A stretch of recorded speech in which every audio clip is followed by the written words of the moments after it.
Indonesia ini kan negara kepulauan ya, gede banget. Pernah kepikiran nggak sih gimana caranya ngatur semua ini? Oke, di sini kita bakal coba bedah gimana struktur 38 provinsi di Indonesia dan melihat gimana mesin negara yang super kompleks ini bekerja. Yuk kita mulai.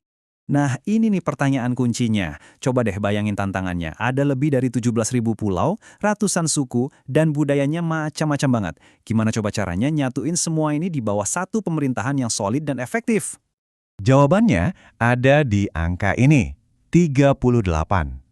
Jadi Indonesia itu dibagi jadi 38 unit pemerintahan yang kita sebut provinsi.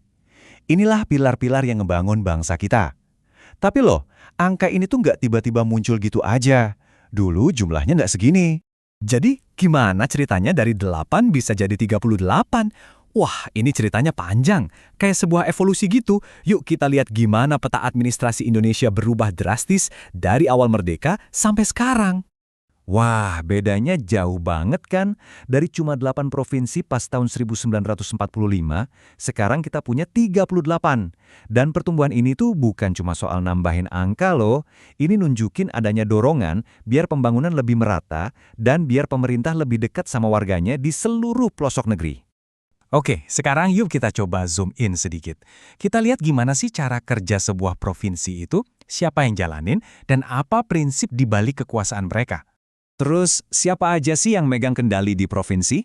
Pertama, jelas ada gubernur sama wakil gubernur yang kita pilih langsung setiap 5 tahun sekali. Tapi, mereka nggak kerja sendirian. Ada DPRD alias Dewan Perwakilan Rakyat Daerah yang tugasnya kayak parlemen di tingkat provinsi. Mereka bikin aturan dan ngawasin pemerintah. Terus ada juga Forkopimda, ini forum koordinasi yang isinya pimpinan militer dan polisi daerah buat bantu jaga stabilitas. Nah, konsep yang jadi kunci dari semua ini namanya otonomi daerah. Ini bukan cuma istilah ribet di buku pemerintahan ya, ini itu filosofi dasarnya. Artinya, keputusan soal sekolah di daerah atau perbaikan jalan itu bisa diputusin langsung di tingkat provinsi, nggak perlu nunggu perintah dari Jakarta. Ini ngasih kekuatan ke provinsi buat ngurus rumahnya sendiri, tapi tetap dalam satu negara yang sama. Tapi otonomi ini tentu ada batasannya. Nah, bisa kita lihat di sini ada beberapa urusan super penting yang tetap dipegang penuh sama pemerintah pusat. Hal-hal kayak politik luar negeri, pertahanan dan keamanan, hukum, kebijakan uang nasional, sama urusan agama, ini semua pilar yang nyatuin negara kita dan ngejaga stabilitas nasional. Tapi jangan salah, nggak semua provinsi itu sama persis aturannya. Ada beberapa pengecualian yang menarik banget buat dibahas. Yuk kita kenalan sama 4 daerah yang punya status istimewa atau khusus. Oke, kita mulai dari ujung paling barat Indonesia dulu ya, Aceh. Keistimewaan provinsi ini tuh akarnya kuat banget dari sejarah dan identitas budayanya yang sangat khas. Nah, keistimewaan Aceh itu apa sih? Jadi gini, Aceh itu satu-satunya provinsi di Indonesia yang dikasih wewenang buat menerapkan aturan daerah yang berdasarkan syariat Islam. Ini adalah bentuk pengakuan negara terhadap identitas sejarah dan budaya Aceh yang kuat. Oke, dari Aceh kita terbang ke pusat negara, ke Jakarta. Sebagai ibu kota, sekaligus pusat ekonomi, Jakarta jelas punya struktur pemerintahan yang beda dari yang lain. Nah, ini bedanya gede banget nih. Kalau di provinsi lain kan kita milih wali kota atau bupati langsung ya lewat pemilu. Tapi di Jakarta beda. Mereka itu ditunjuk langsung sama gubernur. Tujuannya apa? Biar koordinasi dan pembangunan di seluruh wilayah Jakarta yang super padat ini bisa lebih cepat dan sejalan. Dari Jakarta yang super sibuk, kita geser dikit ke Yogyakarta, daerah yang sering dibilang sebagai jantungnya budaya Jawa. Di sini, sejarah kerajaan atau monarkinya itu masih kental banget.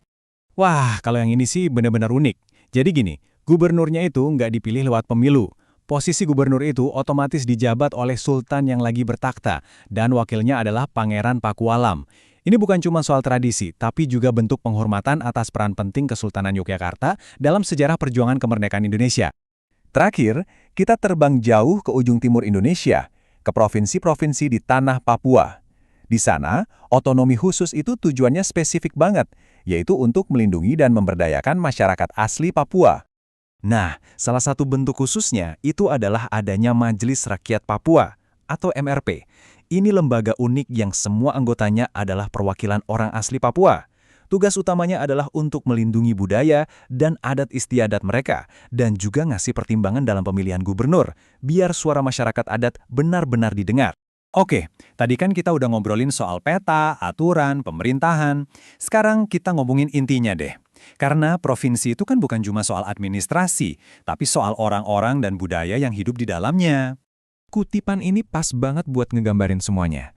Keberagaman inilah harta karun kita yang sebenarnya. Jadi, garis-garis provinsi di peta itu sebenarnya bukan buat misahin, tapi justru jadi bingkai yang nunjukin betapa kayanya budaya kita. Dan budaya ini kan nggak diam di tempat aja ya, tapi saling berinteraksi.